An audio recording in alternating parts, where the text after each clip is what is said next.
اهدنا الصراط المستقيم صراط الذين أنعمت عليهم غير المغضوب عليهم ولا الضالين آمين. سبحانك لا علم لنا إلا ما علمتنا إنك أنت العليم الحكيم. رب اشرح لي صدري ويسر لي أمري واحلل عقدة من لساني يفقهوا قولي. اللهم استر علي اللهم استر علي اللهم استر علي إن شاء الله. Assalamualaikum warahmatullahi wabarakatuh. Waalaikumsalam warahmatullahi wabarakatuh. Apa khabar semuanya? Alhamdulillah sehat. Sehat. Hari ini semua kita masya-Allah sama saya. Alhamdulillah. Pakaian yang terbaik untuk lelaki adalah warna putih. Siapa yang ikut kelas hari Khamis tahulah pakaian yang terbaik untuk lelaki ialah yang berwarna putih. Pakaian yang terbaik untuk kaum wanita adalah Hitam. Bukan sebab saya suka, kan? Sebab kita ikut contoh Sayyidah Fatimah Az-Zahra. Kita ikut contoh Ummahatul Mukminin, yang mana dulu mereka berpakaian gamis hitam. Kenapa gamis hitam? Sebab gamis hitam, warna hitam tu tak nampak. Maksudnya tak nampak dalaman lah. Kalau kain putih, jubah putih, kan nampak dalam dia. Kita ada pakai dalam kan? Tak tahu kalau apa kan? Jadi itu yang kita nak avoid lah. Untuk kita avoid kain hitam paling bagus. InsyaAllah. Okey, kita akan mulakan terus dengan pengajian kita. Kita akan recap sebab 2 minggu sudah tidak belajar tasawuf ni. Jadi saya recap dulu. Boleh? Saya recap. Biasalah ada soalan-soalan macam biasa tapi tak apa, yang ni lebih kepada recap. Biar tak ngantuk saja. Saya? Biar tak ngantuk. Biar tak ngantuk, betul. Tak tekan. Kalau tak tekan, tak pernah dengar saya. First time saya dengar. Okey, jadi sifat-sifat mahmudah, sifat-sifat terpuji ada 10. Ada yang siapa yang ada buku 321 insya-Allah. Ya. Baik. Kita akan buka muka surat yang sebelahnya 322 bab 1. Saya sikit sudah sampai, kita dah baca sebenarnya sebahagian. Ya. Sebahagian dah baca tadi. Minggu-minggu yang selepas ni tadi. Kita akan terus masuk ke bab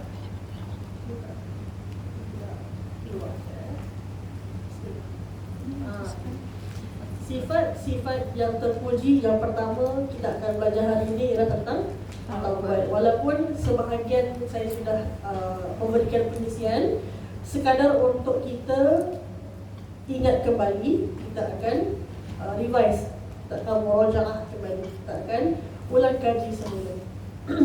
Tanpa melihat buku dan handphone di tangan, apakah sifat-sifat yang terpuji yang 10 itu? Kecuali taubat. So tinggal lagi 9. Zuhud. Sabar. Zuhud. Lagi? Zuhud. Zuhud. Ingat mati. Ingat mati. Bagus. Alhamdulillah. Ikhlas. Ikhlas. Bagus. Lagi 5. Syukur. Syukur. Lagi? Sabar. Sabar sudah. Sudah. Lagi 4. Cinta kepada Allah. Cinta kepada Allah. Betul. 3. Confident. Betul tu. Kena confident je. Lagi 3. Mengingat kematian. Sudah tadi. Lagi 3. Sedikit bicara. Taubat sudah kan? Sedikit bicara. Sering bicara. Sedikit bicara. Sedikit bicara. Okey. Bukan belum lagi. Tak ada dalam sini tapi good try. Very good. Lagi 3 saja. Ikhlas dah, sabar dah, zuhud dah, ingat mati dah. Ridha, qadar and Ridha. Redha. Okey, betul. Lagi 2. Lagi 2. Tawakal. Betul tak? Betul, tawakal. Yes. One more. Apa ya? Tak ni kita macam cakap semua. Lagi 1. cinta pada Allah. Sudah tadi. Okay, dan ni kita sering lupa lah. Saya pun lupa, jadi kita tengok sebentar. Apa yang kita belum, Ridha. kita tak, kita lupa takut. Kita berani lagi kira. Jadi kita ni terlupa bab takut. Jadi ada 10 sifat yang terpuji yang perlu kita ada dalam hati kita, perlu disemaikan dalam hati kita. Yang pertama yang kita akan belajar hari ini ialah tentang taubat. Sudah semestinya sekiranya kita bertaubat kepada Allah Subhanahu Wa Taala, kita ada perasaan takut. Bukan takut macam takut hantu tau, bukan.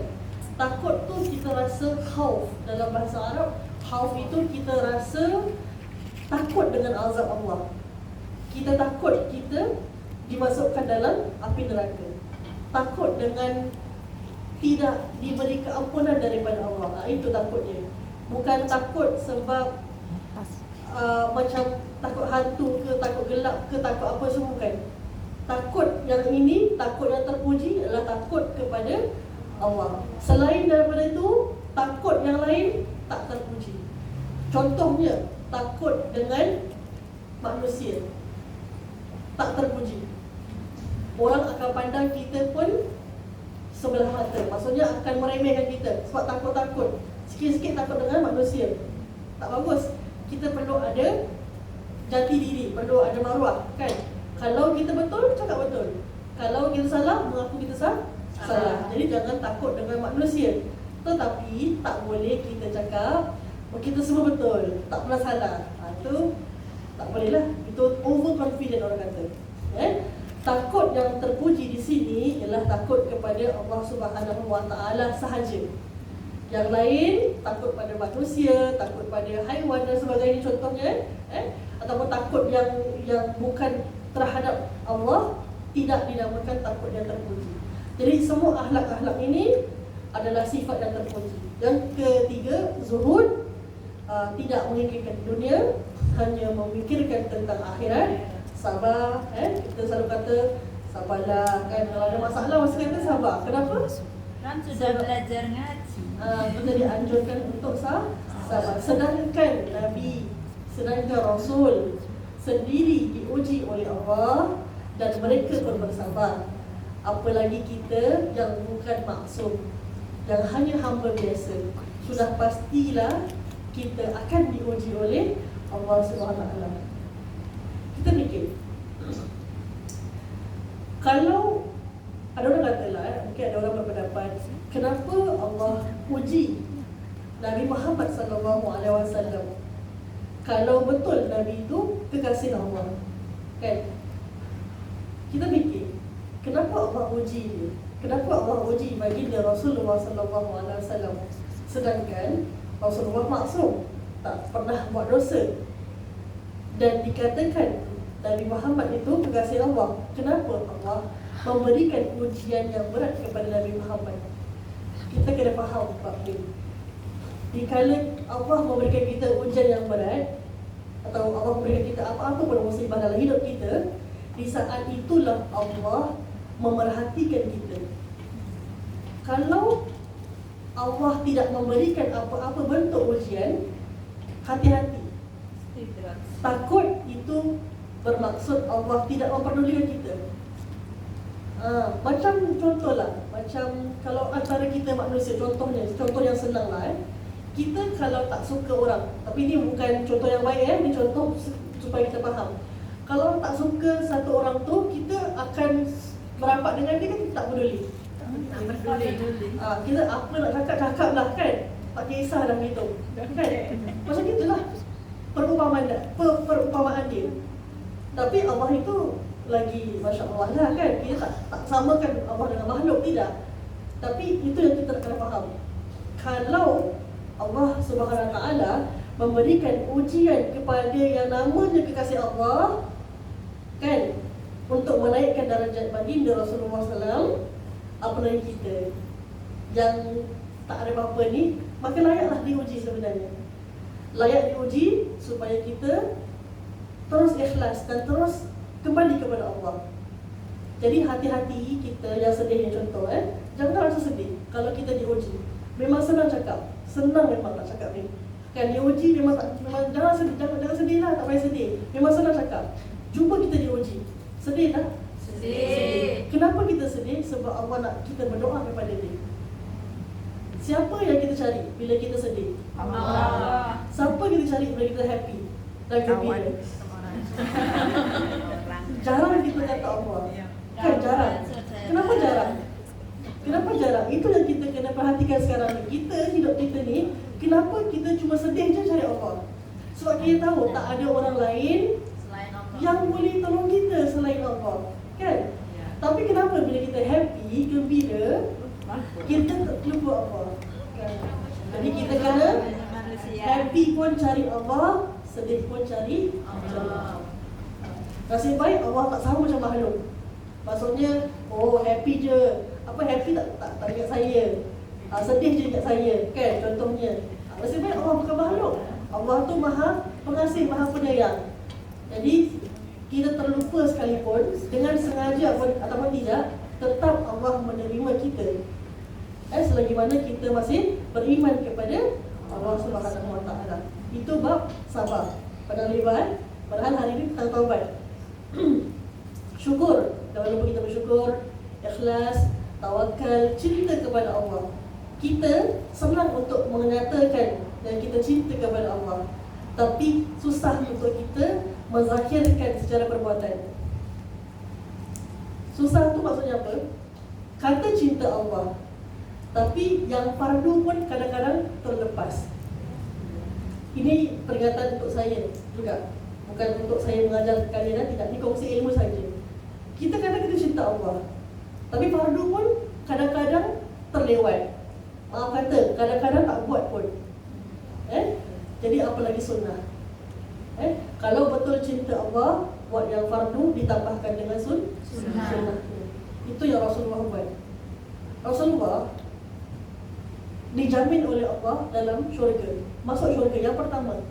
Saya pernah ceritakan kan dalam kelas ni. Rasulullah SAW dijamin oleh Allah hamba yang pertama untuk masuk ke syurga, makhluk yang pertama untuk ke syurga. Tetapi adakah Rasulullah terus tak payah ibadah lah, senang lenang saja kat dunia? Tidak. Malah Rasulullah solat, beribadah, berzikir kepada Allah. Dikatakan dalam sebuah hadis, Rasulullah solat tu sampai kakinya tu pecah-pecah.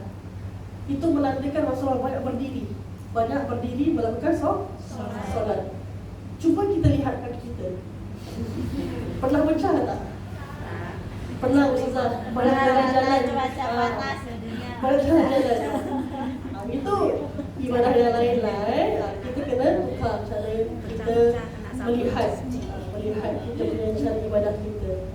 Tapi kalau setakat keluar jalan-jalan sekali-sekali tak apa. Contoh pergi flower dome ke, tak kisah, tak boleh. Tak ada masalah tu kan. Sebab tu sekali-sekala, bukan ada hari-hari. Ini kita katakan orang yang memang tak buat ibadah langsung ataupun jarang dia buat solat dan sebagainya. Kita tengok macam mana Rasulullah beribadah. Tak perlu pun sebenarnya Rasulullah untuk ibadah, sebab Rasulullah sudah dijamin oleh Allah. Rasulullah itu kekasih Allah. Tetap Rasulullah melakukan ibadahnya sampai pecah-pecah kakinya. Kita kena contohi Rasulullah SAW. Ya. Ke-9, redha. Ini tentang qadar. Nanti saya akan lanjutkan bila sampai pada topik ini. Dan akhir sekali, ingat mati. Okay. Ni kita akan letak last sebab apa? Sebab dia seram sikit. Seram sikit. Tapi mesti kena ingat mati lah. Mesti kena ingat mati. Sebab kalau tak ingat kematian, kita akan terus ingat kita hidup dalam dunia ini selama-lamanya. Pemutus nikmat yang paling berkesan, pemutus nikmat yang paling berkesan adalah kematian. The moment kita tahu, the moment kita sedar, esok atau sekarang atau saat ini kita boleh meninggal dunia, kita tak akan rasa nak dunia lagi dah. Nak makan pun tak nak makan, saya rasa. Kalau kita diberitahu, contoh, kalau kita tahu kita hidup sekian-sekian, atau kita diberitahu contoh one day before malaikat datang, besok meninggal tahu, apa kita buat lepas tu? Mesti kita akan takut kan? Kalau bisa memutar. Contoh kita nak plan, okay, kita nak plan lah hari ni nak pergi holiday. Sekali dapat tahu besok kita akan meninggal, kita buat apa? Confirm kita batalkan. Sebab apa? Kita nak beribadah, kita nak fokus dekat kita punya amalan kita. Kalau kita orang yang kaya, confirm saya rasa 100% saya bilang awal, kita punya harta tu kita akan sedekah. Betul tak? Ya. Tak ada sikit satu sen pun untuk kita. Betul tak? Sebab tahu yang kita akan meninggal. Sebab tu pemutus nikmat dunia adalah dengan kita ingat kematian. Sayyidina Umar Al-Khattab, khalifah yang ke Khalifah Ar-Rasyidun ada 4. Yang pertama Sayyidina Abu Bakar Siddiq, kedua Sayyidina Umar bin Khattab, ketiga Sayyidina Utsman bin Affan, yang keempat Sayyidina Ali bin Abi Thalib. Jadi Sayyidina Umar bin Khattab khalifah yang kedua, dekat cincin bukan cincin Khalifah Umar letak apa tahu? Cukuplah kematian itu sebagai peringatan buatmu. Itu Khalifah Umar. Khalifah Umar yang syaitan pun takut dengan dia. Dekat cincin dia letak apa? Diukirkan, cukuplah kematian itu buat peringatan untukmu, wahai Umar. Itu cincin dia. Jadi every time dia nampak cincin dia akan tahu, okay, status is nothing, money is nothing. Aku akan berjumpa dengan Allah nanti. Kematian, kan? Kita sanggup tak kita buat gitu? Kita akan hidup dalam keadaan yang takut, kan? Tapi itu pun ada cara lah. Of course, it's good to have this feeling. Selalu ingat mati itu bagus. Tapi jangan sampai affected yang kita tak buat kerja langsung. Itu pun kena bersederhana. Semuanya kena bersederhana. Kita masuk terus. Ini baru satu topik dah. Belum start lagi ni. Okay? Ni recap balik.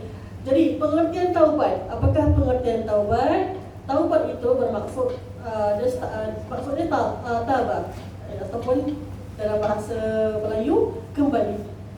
Taubat bermaksud kembali. Pernah dengar tak? Kenapa kita sebut bila orang meninggal kembali ke rahmatullah? Kenapa kita sebut si fulan sudah meninggal dunia, dia sudah pulang kepada Allah? Kenapa kita sebut pulang? Kenapa kita sebut kembali? Cuba kita fikir sama-sama. Di perkara yang saya rasa ini benda yang tak pernah saya dengar, tapi saya diilhamkan, saya rasa. Saya baca tu diilhamkan. Kenapa kita sebut bila meninggal dunia, orang meninggal dunia, kenapa kita sebut, oh si fulan sudah kembali ke rahmatullah, si fulan telah pulang kepada Allah? Kenapa? Kenapa kembali? Kenapa bukan, oh dia dah pergi ke Allah, dia dah menuju kepada Allah? Kenapa? Rasa jaring. Okey, yang angkat tangan. Sebab datang kita Datang datang dari dari Allah, hidup kita untuk Allah, mati pun kembali kepada Allah. Betul. Balik ke saya rasa semua tahu, kan? Sebab tu namanya kembali. Bila kita kembali, ada tempat asal. Betul? Tempat asal kita dengan Allah SWT. Sebab tu tak pernah kita kata, oh dia dah meninggal dunia, dia dah pergi ke Allah. Pergi tu dia nak pergi saja, that is tempat tu. Tapi bila kita kembali atau kita pulang, maksudnya kita dari somewhere, kan? Kita daripada, kita dengan Allah sebenarnya dilahirkan ke dunia dan kita kembali kepada Allah semula. Sebab tu kita bila taubat namanya kembali, come back to Allah, come back to Allah Subhanahu Wa Taala. Itu maksudnya dari segi bahasa. Istilahnya, ya, taubat itu adalah penyesalan dan menjauhkan diri daripada dosa, kerana ia adalah dosa dan bukannya meninggalkan dosa disebabkan kemudaratan yang berlaku terhadap badan harta serta, okey, yang itu jangan kita hiraukan. Yang penting penyesalan dan menjauhkan diri daripada dosa dan berazam untuk tidak kembali melakukan dosa itu sekadar yang termampu. Kalau kita menyesal dan menjauhkan diri atas dosa tersebut atau maksiat tersebut, belum cukup lagi itu bertaubat. Atau kita dah tak buat lagi dosa, kita pun berazam tapi tak ada penyesalan, juga tidak cukup syarat-syaratnya. Nanti kita akan belajar apakah syarat-syarat bertaubat. Kesimpulannya, makna taubat ialah pengakuan. Kita kena mengaku yang kita ni salah dan kita ingin bertaubat kepada Allah Subhanahu Wa Taala. Dan kita menyesal, ya Allah, aku menyesal sebab aku buat perkara-perkara ni. Aku buat dosa dengan Kau, ya Allah. Dan kita berjanji dengan Allah untuk jauh dari dosa tu. Dan kita berazam, kita tanam niat untuk tidak kembali melakukan dosa. Contohnya kita pernah mencuri. Contoh pernah mencuri. Kita menyesal. Mengaku tu bukan mengaku, okeylah saya buat FB live lah, saya mengaku saya pernah mencuri. Jangan gitu. Sebab aib kita perlu tutup. Mengaku terhadap diri sendiri, ya Allah, aku ni pernah buat salah ni. Kan contohnya, aku menyesal tak nak buat lagi. So kita pun tak nak buat lagi dan tak buat lagi, kita jauhkan daripada buat perbuatan tersebut dan kita berazam, niat tak buatlah lagi. Dan taubat merupakan perjalanan permulaan, ya, bagi para salikin. Salikin tu apa? Orang-orang yang nak dekat dengan Allah, orang-orang yang nak mendapat keredaan Allah. Kalau kita mengaku kita nak dekat dengan Allah, kalau kita mengaku nak dekat dengan Allah dan kita nak kembali kepada Allah, tapi tak dimulakan dengan taubat, itu bukan jalan yang betul. First step to return to Allah is through taubat. Langkah pertama untuk kembali kepada Allah adalah membersihkan diri kita dengan bertaubat. Bila kita solat, apa syarat-syarat untuk solat? Syarat sah solat contohnya kena suci daripada najis, kan? Sama juga, kenapa kita kena suci daripada najis? Sebab itu yang membuatkan syarat sah solat kita.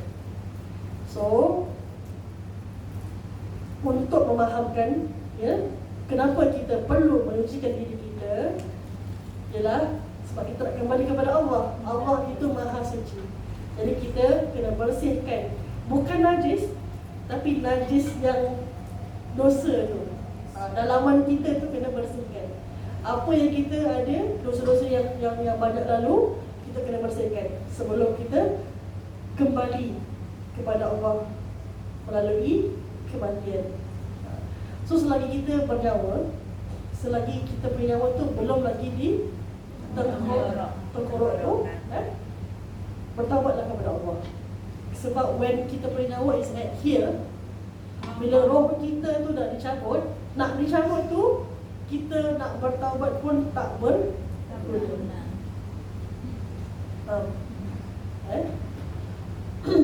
Dan anak kunci yang memberikan taubat itu merupakan anak kunci yang memberikan kebaikan kepada orang yang menuntut ilmu akhirat. Siapa yang menuntut ilmu akhirat, dia akan tahu taubat tu merupakan anak kunci kebaikan. Ya. Apakah hukum bertaubat? Ini adalah page ke 323. Hukum bertaubat adalah wajib. Kenapa wajib? Kenapa bukan sunnah? Kenapa wajib?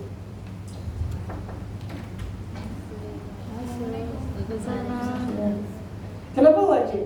Sebab kita semua pasti berdosa. Setiap Bani Adam, setiap anak Adam itu pasti melakukan dosa. Siapa kat sini tak pernah dosa? Ada. Awak ada. Dosa temannya besar. Kita banyak dosa. Tak kisah apa. Yang kat depan ni ke, yang kat sana ke, yang kat luar ke, semua orang akan berdosa. Takwa kita dengan Allah je yang membezakan kita.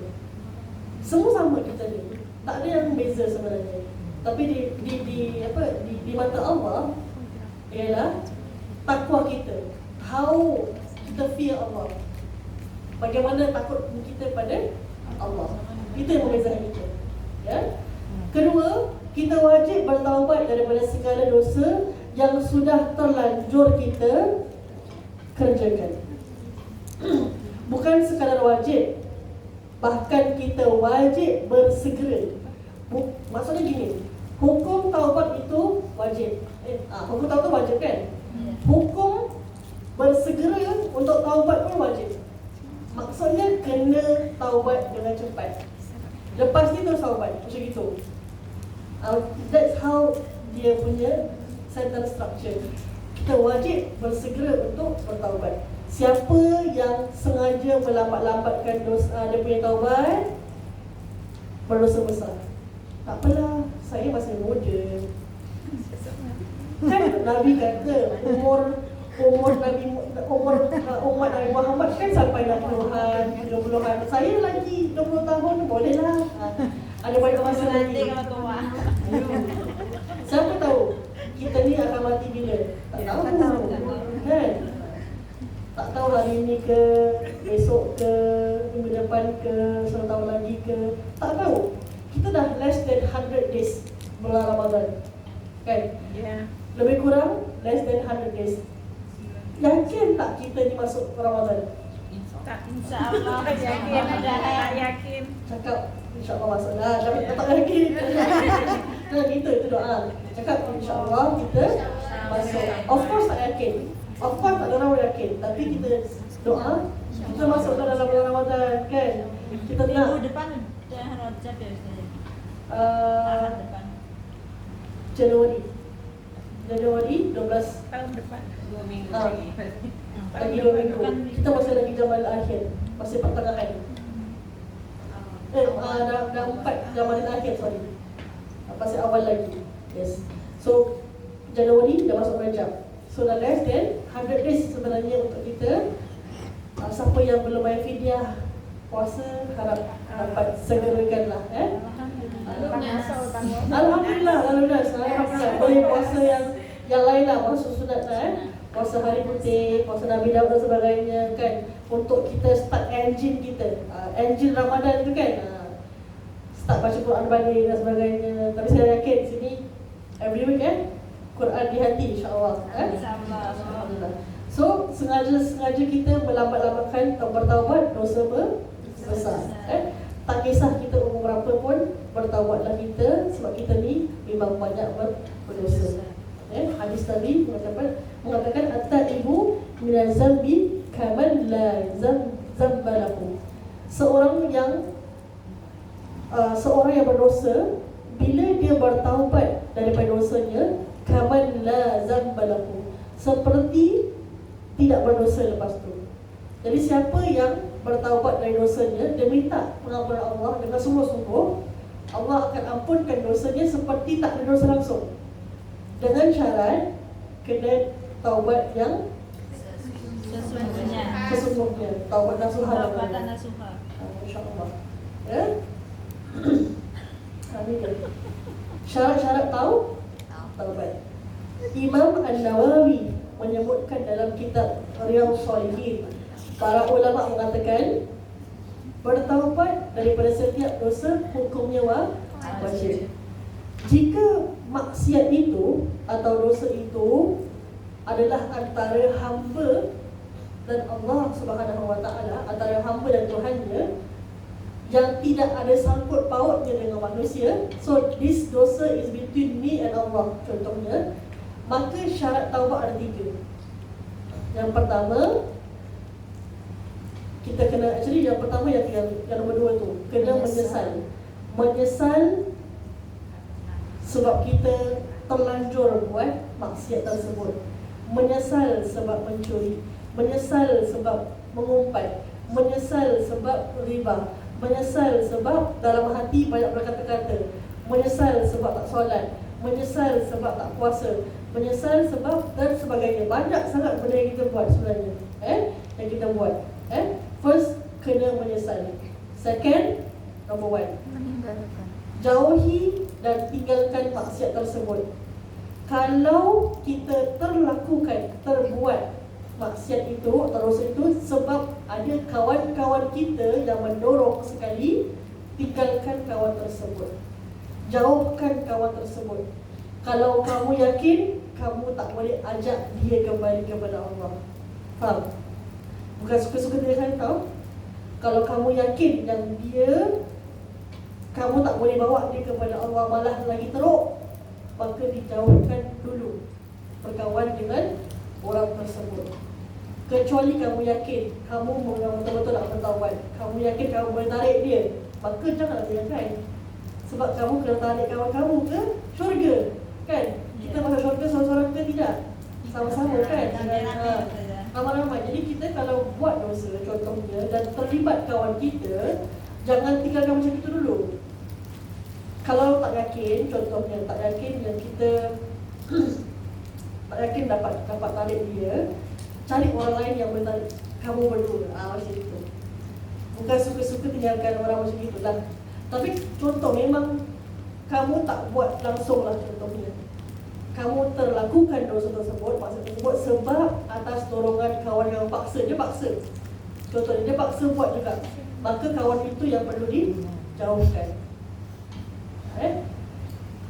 Kita dah cukup ada syaitan banyak. Dah cukup ada bisikan syaitan yang banyak. Tak perlu tambah-tambah lagi syaitan yang lain. Pertama menyesal, kedua menjauhi dan meninggalkan maksiat tersebut. Ketiga berazam, bertekad untuk tidak mengulangi perbuatan tersebut. Kena azam. Keempat, kalau salah satu tu tak dipenuhi, maka tak sah taubat dia. Tadi saya bilang kan, one of it kalau tertinggal tidak sah taubat dia. Maksudnya belum taubat dah sah, itu taubat main-main. Tak menyesal tapi janji tak buat lagi, contohnya belum lagi taubat dah sah tu. Kena menyesal, kena tinggalkan, jauhkan, dan kena berazam untuk tak buat lagi, baru betul taubat nasuha. Sebab tu kita kena pandai pilih kawan kita. Kawan yang selalu ingatkan kita untuk selalu terpandu dalam jalan Allah. Kalau kita terbuat salah, kawan yang baik akan tegur dengan yang baik, dengan cara baik. Itu kawan yang betul-betul sayang kita kepada Allah. Jangan kita buat yang tak baik, dia pun jomlah kita buat juga. Sama-sama masuk neraka, kita tak nak kan. Kita nak sama-sama masuk syurga. Macam itu. Kawan yang baik, kawan yang boleh pimpin kita sama-sama, jom kita masuk syurga. Sebab tu kita pilih kawan yang baik. Pilih pasangan yang baik juga. Pasangan yang dapat pimpin kita ke arah yang baik, kan?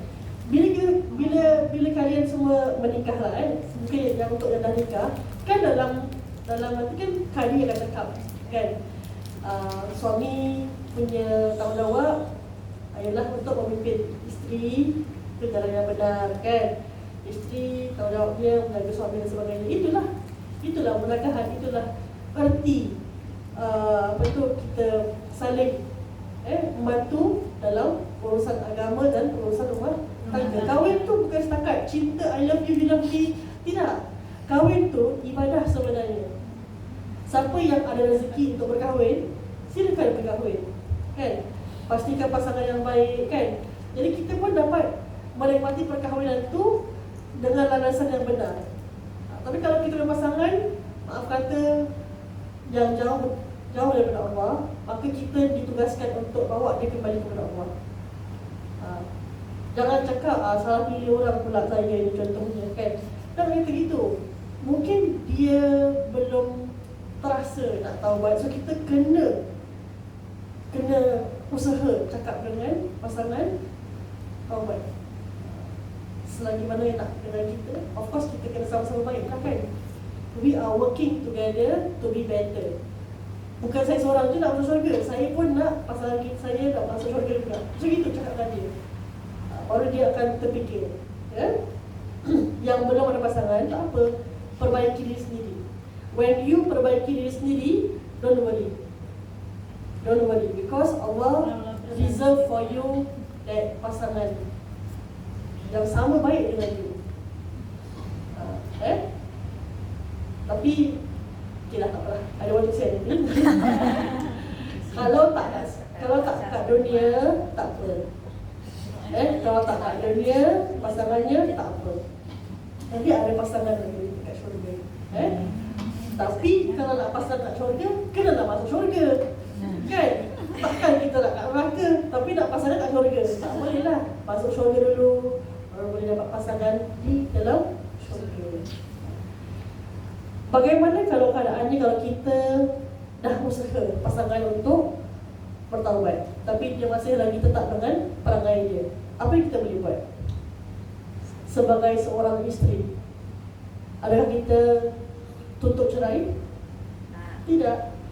Selagi mana dia beri nafkah, selagi mana dia berlaku baik dengan kalian semua, tak perlu untuk tuntut cerai.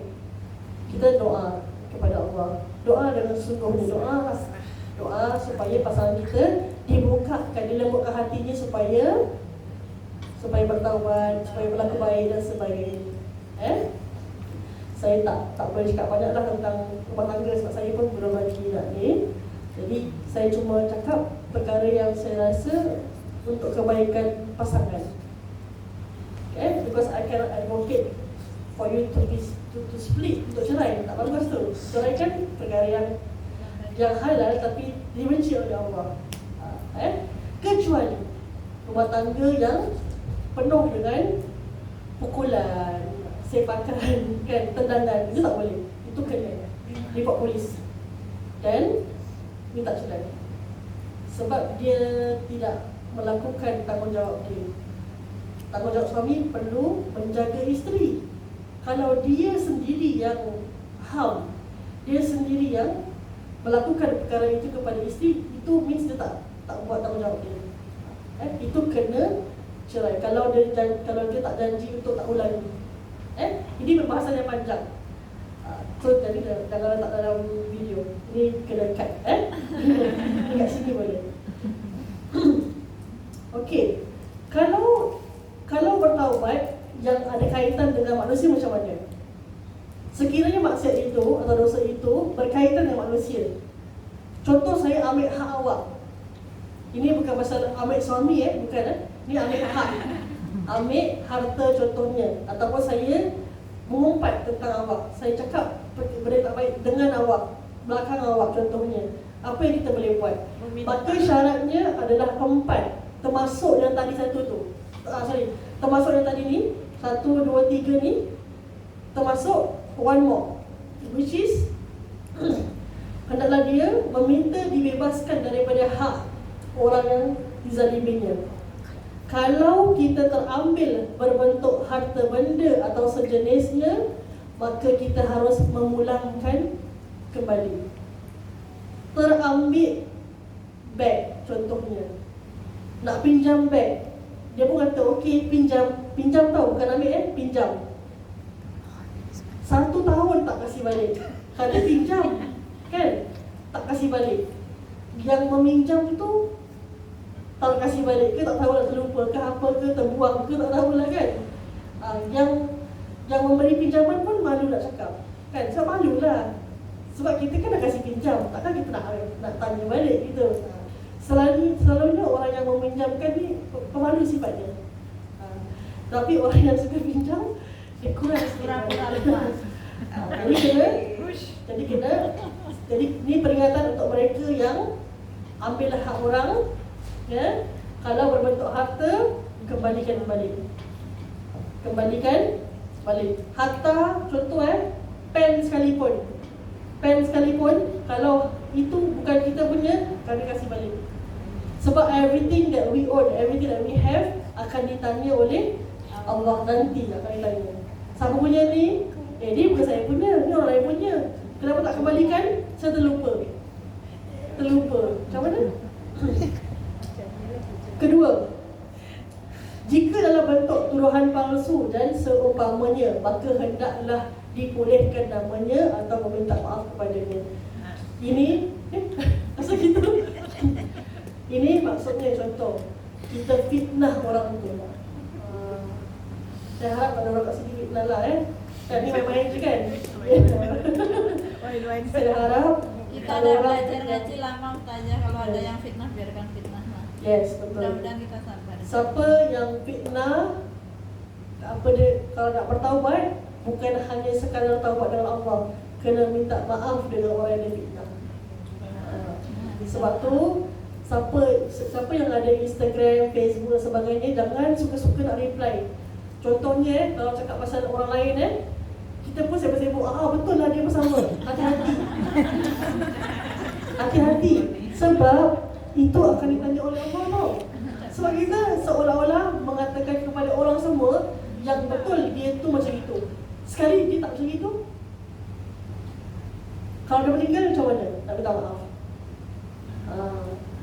That's why selagi mana orang tu masih hidup, minta maaf dengan dia. Contoh, pernah termengumpat seseorang.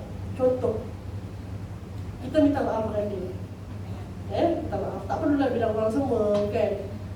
Tak perlu bilang orang semua, tak payah. Minta maaf dengan dia personally. Sebab kalau tidak, nanti dekat akhirat akan ditanya.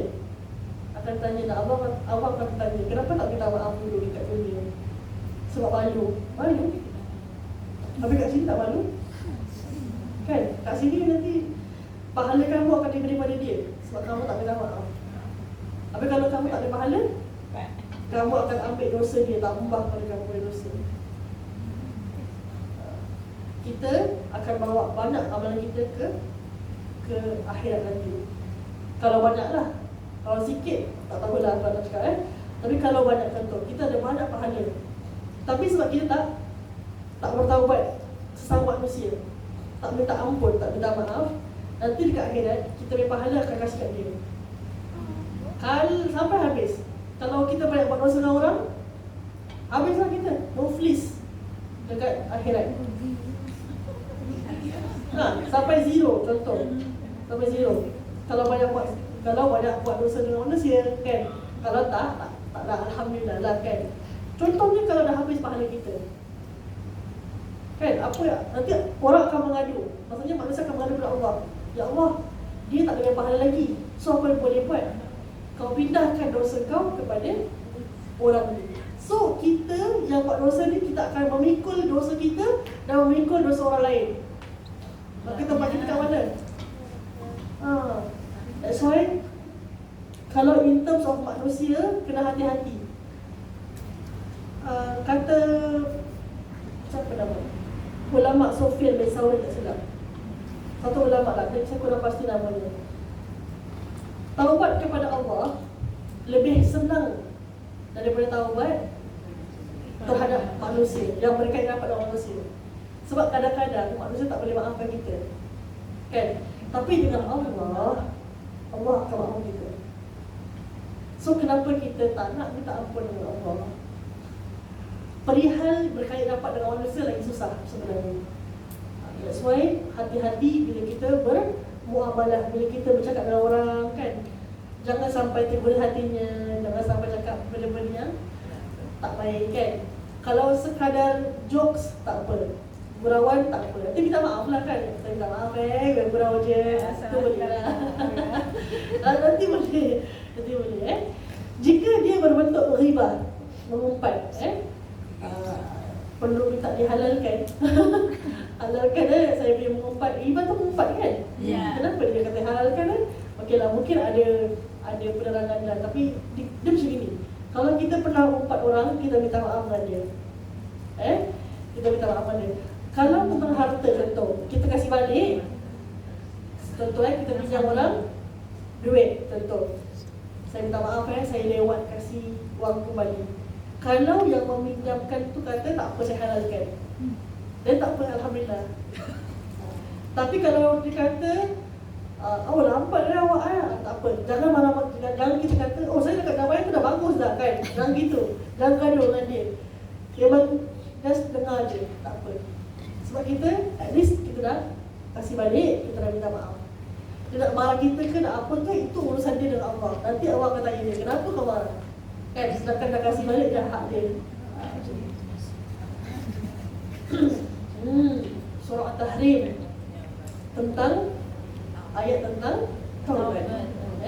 A'udzubillahi minasyaitonirrajim. Ya ayyuhallazina amanu tubu ilallahi taubatan nasuha. Wahai orang-orang yang beriman, bertaubatlah kamu kepada Allah Subhanahu wa taala dengan taubat nasuha. Taubat nasuha itu apa? Tadilah menyesal perbuatan kita, tak nak ulang lagi, jauh daripada maksiat tersebut dan berazam untuk tidak melakukan maksiat tersebut. Mudah-mudahan asa rabbukum an yukaffira ankum sayyiatikum wa yudkhilakum jannatin tajri min tahtiha al-anhar. Mudah-mudahan Tuhanmu, yaitu Allah Subhanahu wa taala, akan menghapuskan kesalahan-kesalahan kamu dan memasukkan kamu ke dalam sungai, ke dalam syurga yang mengalir di bawahnya beberapa sungai. Tersasul pula. So maknanya kalau kita minta ampun dengan Allah, kalau kita orang-orang beriman, that's why dalam Quran ni ya ayyuhallazina amanu, orang beriman pun perlu bertaubat. Orang beriman pun ada dosa. Bukannya orang-orang yang bukan Islam saja ataupun orang yang tidak beriman. Orang beriman macam kita pun, kita semua beriman kan, pun ada dosa. That's why katanya ya ayyuhallazina amanu tubu ilallahi taubatan nasuha. Peringatan untuk kita, walaupun kita iman kepada Allah, tetap kena kembali kepada Allah dengan taubatan nasuha.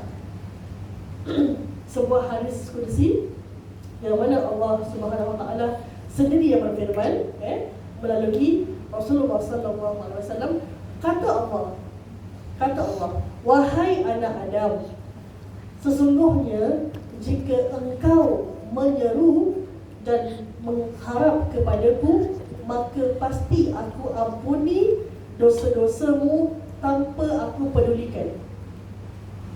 Wahai anak Adam, seandainya dosamu membumbung tinggi hingga ke langit, tentu akan aku ampuni tanpa aku pedulikan. Wahai anak Adam, seandainya engkau mendatangiku dengan dosa sepenuh bumi dalam keadaan tidak berbuat syirik sedikit pun kepadaku, tentu aku akan mendatangimu dengan ampunan sepenuh bumi juga ataupun ini hadis qudsi. Makna Allah sendiri yang berfirman kepada kita. Ini good news for us. Kalau kita menyeru kepada Allah, kita berdoa, ya Allah, ampunkanlah dosaku. Kalau betul-betul kita minta ni, betul-betul dengan penuh pengharapan, Allah akan hapuskan dosa kita. Kalau kita berdosa tinggi sampai ke langit, but we cannot see, right? Tak nampak dosa kita. Tapi kalau kita yakin dosa kita ni tinggi sampai ke langit, Allah tetap boleh maafkan kita. Siapa tahu berapa tinggi langit kat dunia ni? Siapa tahu? 7 lapis ke atas. 7 lapis langit. Kan? 7 lapis langit ke atas. Saya akan cakap pasal yang langit ke atas. So there is 7 layer of langit. Kita pernah cakap dalam Isra Mi'raj, mungkin kalian pernah dengar lah. Dekat dunia ni ada 7 lapis langit. Dan setiap langit yang kita nampak keluar sekarang ni, yang color blue ni, itu belum lagi sampai langit tau. Belum lagi. That is not even the first langit. Perjalanan langit, from one langit to one langit, langit pertama ke langit kedua, perjalanannya 500 years, 500 tahun perjalanannya. Semua. Saya dengar pun saya ada reaksi yang sama. Perjalanan langit yang pertama, and this is the one that we see outside, the blue color, it's not even the first langit. Belum lagi. Keluar. Means luar tau, luar dunia ni. So the first langit hingga ke langit kedua, 500 years perjalanan. Langit kedua sampai ketiga sama juga 500 years. 3, 4, 500 years sampai langit ketujuh. So perjalanan hingga langit yang ketujuh adalah 3,500 perjalanan. Betapa luasnya langit Allah.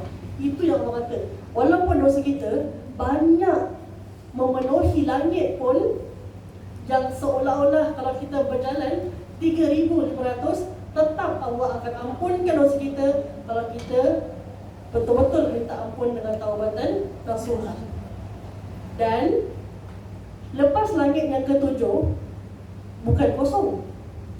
Lepas langit ketujuh ada Sidratul Muntaha. Nabi pernah lalu kat situ kan? Lepas Sidratul Muntaha ada Mustawa. Lepas Mustawa, saya kurang pastilah dia punya journey, how many years, saya kurang pasti. Saya cuma tahu langit je. So langit pertama sampai langit ketujuh, Sidratul Muntaha, Mustawa, akhir sekali Arash Allah. Last sekali Arash Allah. Ada yang mengatakan Nabi Muhammad pernah sampai ke Arash Allah, ada yang kata tidak. So itu kena baca buku lah, kena ikut tengok riwayat yang mana. Tapi yang pasti kita punya dunia ni is just small, very small, very small. Kan? Siapa kita tak sombong dengan orang? Kita ni kecil je. Macam kita nampak semut, macam itulah malaikat kita. Semutlah kau ni. Kita pun nak sombong dengan semut-semut lain. Contohnya lah. Semut kecil. Kita ni macam semut sebenarnya. Lebih kecil mungkin daripada semut. Jadi kita kena lihat, kena tengok. Jangan sampai kita, dosa kita tu sampai banyak memenuhi langit dan bumi tak mau. Kita minta ampun Allah dengan segera.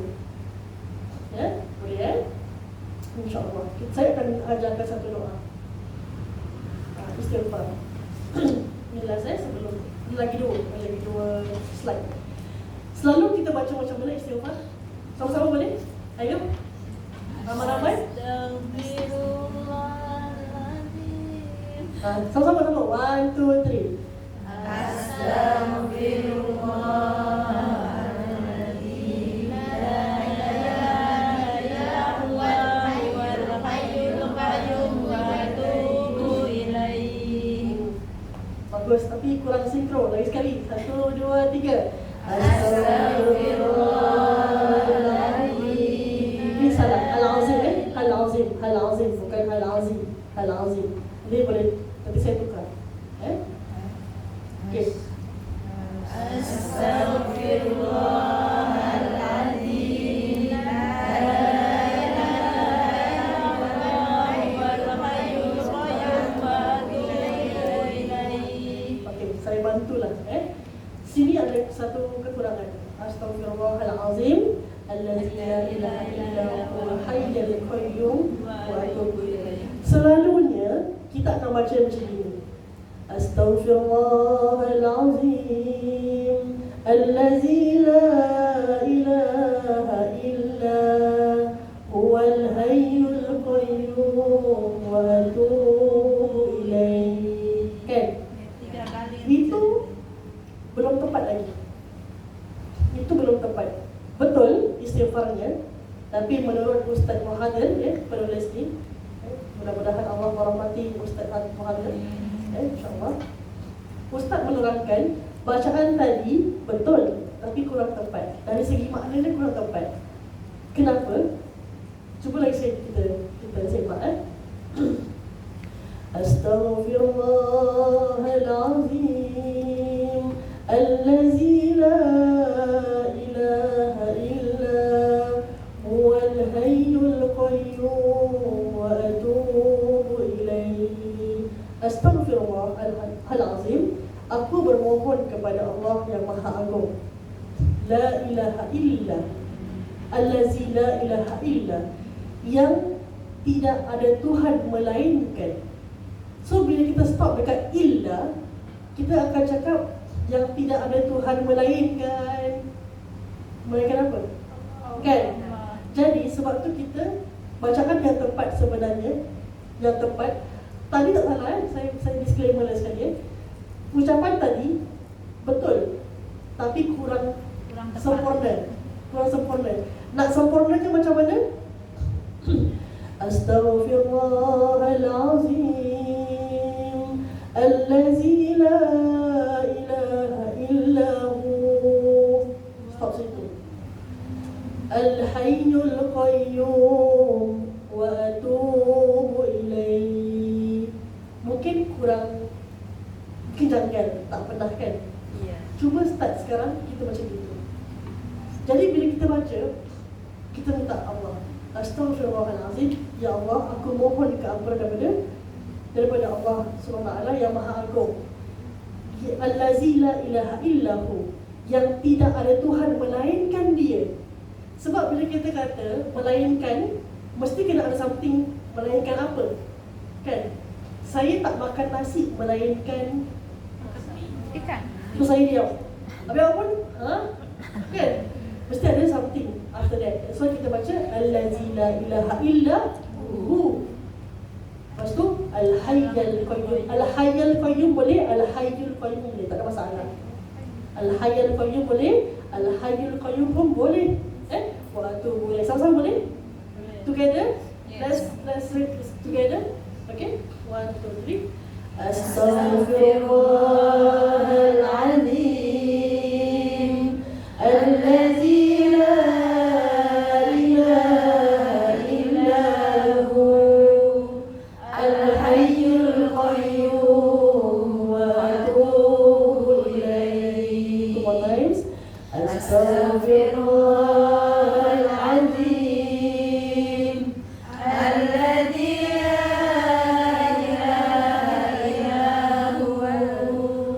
Al-Hayyul Qayyum wa atubu ilaih. Last one. Astaghfirullahalazim Allazi la ilaha illahu Al-Hayyul Qayyum wa atubu ilaih. Dikatakan kalau kita nak beristighfar, kita baca istighfar, contohnya kalau kita ambil tasbih ke ataupun ambil zikir, dia kan ada 100 kan? Betul? So kita baca istighfar, Astaghfirullahalazim, Astaghfirullahalazim, Astaghfirullahalazim, Astaghfirullahalazim 10 kali. So bila dah 10, kita baca Astaghfirullahalazim Allazi la ilaha illahu Al-Hayyul Qayyum wa atubu ilaih. Lepas tu sambung the 11th time, the number 11, Astaghfirullahalazim, Astaghfirullahalazim, Astaghfirullahalazim. So every 10 set, 10, every 10 lengkap baca ni. Astaghfirullahalazim Allazi la ilaha illahu Al-Hayyul Qayyum wa atubu ilaih. So kita tukar cara kita baca istighfar lebih sempurna. Boleh? InsyaAllah. Tapi kalau nak baca tadi, tak ada masalah, boleh. Cuma kurang sempurna je. Boleh, tak berdosa pun. Cuma kurang sempurna. So kita tahu kan cara yang sempurna, kita buat cara yang sempurna. Last kali.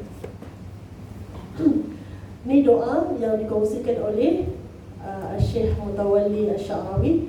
Saya pernah kongsikan, tak silap, tahun lepas, seingat saya. Kalau kita selalu buat dosa, susah tinggalkan dosa tu. Contohlah, of course every one of us have that one sin or that many sins yang susah untuk kita keluarkan dari hati kita, yang susah untuk kita nak lepaskan. Contohnya lah, dosa tu, maksiat tu. Baca doa ni, Allahumma, ikut sama, Allahumma ahrimni lazzata ma'asiyatin warzuqni lazzata ta'atin. So maknanya apa? Allahumma, ya Allah, ahrimni, haramkan.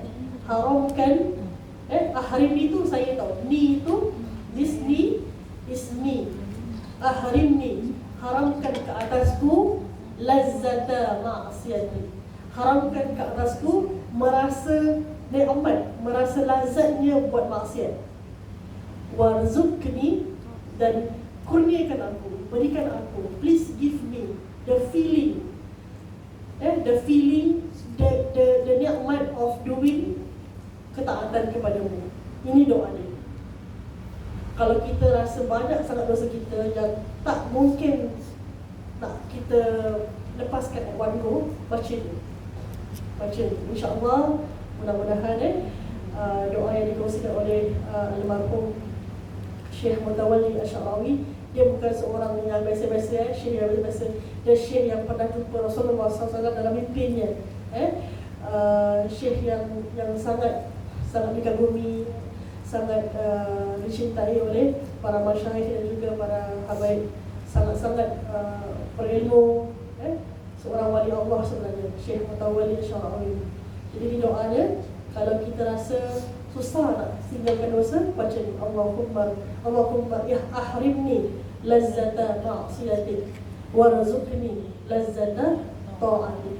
Doa ni, doa ni insya-Allah nanti Allah akan buka jalan supaya kita tak rasa nak buat pun dosa. Supaya kita nak tinggalkan dosa tu senang je. It's easy for us. Kadang-kadang susah nak tinggalkan dosa sebab dah sangat sebati dalam diri kita, too attached with us. So susah nak tinggalkan. Jadi kita minta Allah, ya Allah, ahrimni lazzata ma'siyati. Ya Allah, kau haramkanlah aku untuk merasa lazatnya maksiat ini, dan kau kurniakanlah aku warzuqni lazzata ta'ati. Kau kurniakanlah aku rasa seronok, rasa suka nak buat kebaikan. Cuma orang-orang yang betul-betul hatinya pure, hatinya betul-betul takut dengan Allah, dia akan rasa nikmat bila beribadah dengan Allah. Kita solat contohnya, imam baca lambat contoh, Bismillahirrahmanirrahim contoh, hati kita dah bercakap-cakap, bila lagi dah habis ni ya Allah, kan? Itulah rasa tak nikmat, rasa tak syok, kan? Baca Quran contoh, baru setengah line contoh, dah rasa lah, dah ngantuk lah contohnya, itu namanya tak syok, tidak rasa lazat. Kalau orang yang rasa lazat, seperti sahabat-sahabat Nabi dulu, siapa sahabatnya? Saya lupa nama, insyaAllah. Tengah solat, ada terbakar pun, contohnya ada api pun dekat rumah, tak terasa ada api kat rumah. Sebab rasa lazatnya sembahyang dengan Allah ni, solat dengan Allah. Bila dah habis solat, baru perasan ada api rupanya. Macam itu. Rasa everything is, bila solat tu memang tumpuan pada Allah saja. Kita tak, kita susah. Nak sampai level tu belum lagi, tapi kita boleh usaha. Boleh usaha, boleh usaha insyaAllah. So, amalkan doa ni insyaAllah. Dan juga yang ini, jangan lupa kita amalkan. Semoga kita dapat meraih manfaat, dan semoga saya pun dapat bahagia sebab mengungsikan perkara-perkara ini insyaAllah. Saya tak ada apa-apa sangat, so saya dapat mengungsikan ilmu pun dah cukup kan insyaAllah. Semoga Allah menerima insyaAllah. Allah a'lam bissawab. Soalan?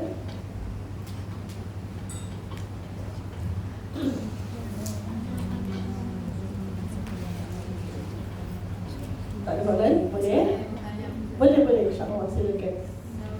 Kalau itu yang tadi yang mengerjakan wajib itu, kalau saya waktu maghrib itu pasti saya tinggalkan. Yang mana? Sebab kadang solat anaknya nangis. Oh, maksudnya tak boleh On time. Tak boleh on time lah. Tapi maksudnya kalau tak boleh on time, boleh sebelum isyak tak? Agak-agak sudah habis isyak ya. Okey, kalau macam ini kita tak boleh nak force ourselves kan, sebab kita dalam kerja kan. Kalau misal kata ada hari-hari yang mana ibu dapat solat maghrib, buat. Kalau tak boleh, contoh sebab majikan tak kasih, ataupun memang yelah sudah jadi tanggungjawab kita kan untuk buat kerja, kalau takut dimarahi majikan, maka tak apa. Tapi untuk kes ibu saja, yang lain semua kena solat. Saya jawab sebab ibu ada kes situasinya ialah majikan memerlukan ibu untuk jaga anak contoh. Pernah minta izin dengan majikan? Kalau maghrib biasanya waktunya dia kan sholat, tapi kadang Okey. Ini namanya majikan baik, insya-Allah. Sebab majikan tahu kalau majikan kat rumah kasih izin solat kan, alhamdulillah terbaik. So kita doakan untuk ibu, semoga selalu kat rumah lah majikan dia. Amin. Boleh solat. Kita rasa macam susah nak tinggalkan kan. So nanti dia dah dapat contoh dah boleh solat lepas isyak kan. Okay, qada dulu lah nanti dah lepas qada solat maghrib dan buat solat isyak. Tapi buat fardu dulu, yang solat isyak dulu. Baru qada. Yes. Saya kadang mahal itu pondoknya tu. Kalau ikut susunan solat isyak dulu. Fardu dulu. Walaupun dua-dua fardu kan. Qada juga fardu ya, jangan lupa. Qada fardu wajib. Cuma fardu yang diutamakan sebab tengok timing isyak dulu. Jadi isyak, lepas tu qada yang maghrib. Faham kan? Jadi semua orang tahu lah. Kita doakan untuk ibu, insya-Allah semoga dapat solat on time, dapat solat maghrib dalam jangka masa maghrib lah. Kalau majikan kasih solat kena cepat. Solat asalkan yang wajib dah tunaikan, kita rasa terterangkan. Jangan rasa bersalah, takut Allah tak ampunkan dosa kan. Allah faham, cuma kita pun kena usaha. Jangan kita take advantage of, Allah faham lah, tak apalah, tak payah solat lah. Contohnya, tak boleh. Itu kita take advantage of Allah punya maha pengasih dan penyayang. Itu tak boleh.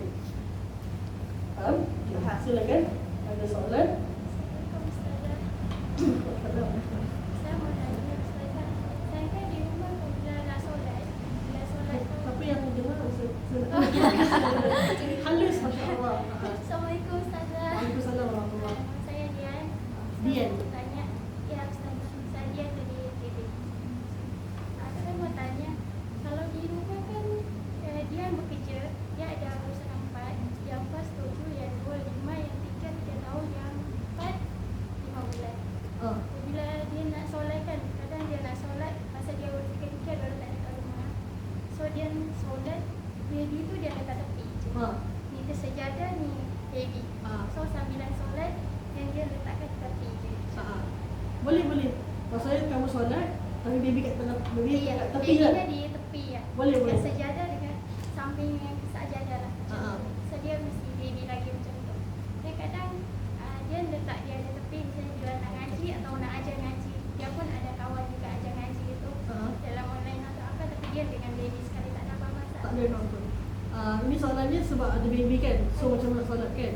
Okay, kalau solat dengan baby, ada cara-cara dia sebenarnya kan? Kalau baby tu tak macam dia boleh-boleh sampai tu kan, itu tak apa, duduk kat situ, duduk kat bawah situ kan, ada tempat dia duduk situ, tak apa.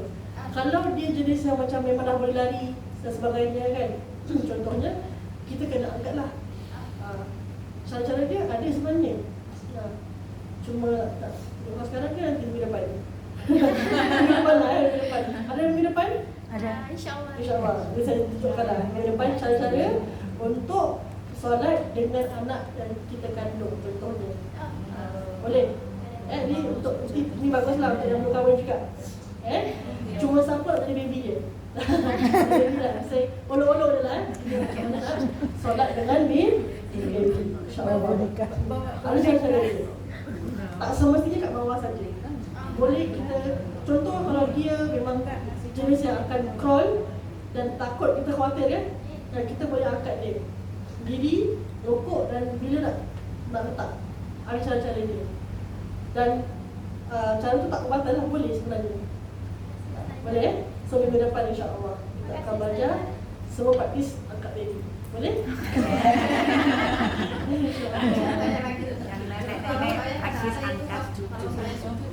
Dia duduk di kepala saya itu. Tak apalah. Kalau dia duduk tu, tunggu dulu sampai dia dah angkat, baru kita. Jangan kita sujud dia dah kat kita di belakang, kita pun terus bangun kan, nanti dia pun terantuk, tak boleh. Kita kena tunggu. Ada adab dia sebenarnya, ada cara dia. Kalau baby tu dekat belakang kita, kita nak buat apa? Kalau kita tak boleh nak gerakkan dia, tunggu sampai dia dah turun baru kita boleh angkat. Tahu? InsyaAllah.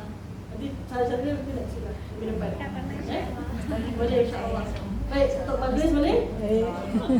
Subhanallahumma wa bihamdika asyhadu an la ilaha illa anta astaghfiruka wa atubu ilaik. Bismillahirrahmanirrahim. Wal 'asr innal insana lafi khusr illa alladziina aamanu wa 'amilus shalihati wa tawassaw bil haqqi wa tawassaw bis sabr. Okey, wabillahi taufiq wal hidayah. Wassalamualaikum warahmatullahi wabarakatuh.